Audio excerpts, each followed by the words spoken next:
एक स्त्री क्या चाहती है। राजा ने एक विद्वान को मौत की सजा सुनाई और एक प्रश्न का उत्तर बताने को कहा।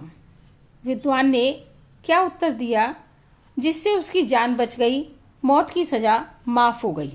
एक विद्वान व्यक्ति को किसी अपराध के कारण फांसी की सजा सुनाई गई। राजा ने उस विद्वान से कहा, मैं तुम्हारी जान बख्श सकता हूँ बशर्ते तुम मेरे एक सवाल का जवाब सही सही दे दोगे तो। राजा बोला, प्रश्न है, एक स्त्री क्या चाहती है।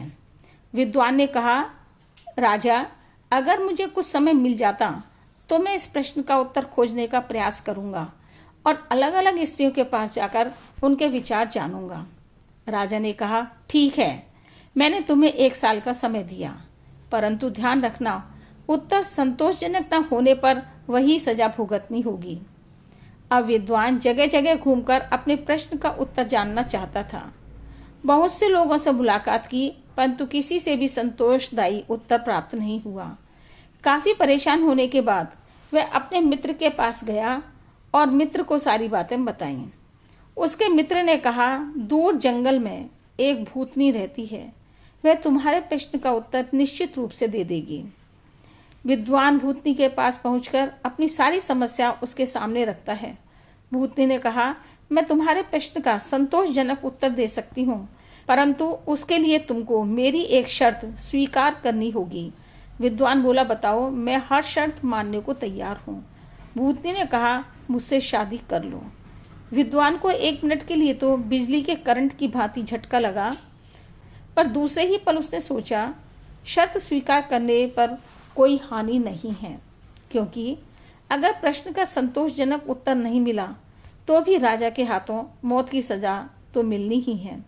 इसलिए विद्वान ने अपनी बुद्धिमत्ता दिखाते हुए शादी के लिए हाँ कर दी। अब भूतनी बोली, क्योंकि तुमने मेरी बात मान ली है, इसलिए मैंने एक प्लानिंग की है कि मैं 12 घंटे भूतनी और 12 घंटे परी बनकर रहूंगी। अब ये बताओ कि मैं दिन में भूतनी बनूं या रात में। विद्वान ने अपना दिमाग लगाते हुए सोचा कि यदि दिन में भूतनी बनेगी तो दिन काटना बड़ा मुश्किल होगा, और यदि रात को भूतनी बनेगी तो रात काटनी बड़ी भारी पड़ेगी। विद्वान ने फैसला लेते हुए कहा, जब भी तुम्हारा मन करे भूतनी बन जाना और जब तुम्हारा मन करे परी बन जाना। यह बात सुनकर भूतनी बहुत खुश हुई और बोली, क्योंकि तुमने मेरी बात मान ली है, मुझे मेरी मर्जी की करने की स्वतंत्रता प्रदान की है, अतः मैं हमेशा परी बनकर ही रहूंगी और यही तुम्हारे प्रश्न का उत्तर भी है। स्त्री हमेशा स्वतंत्रता चाहती है। यदि स्त्री को स्वतंत्रता दे दी जाएगी तो वह हमेशा उस भूतनी की तरह परी बनकर ही रहेगी।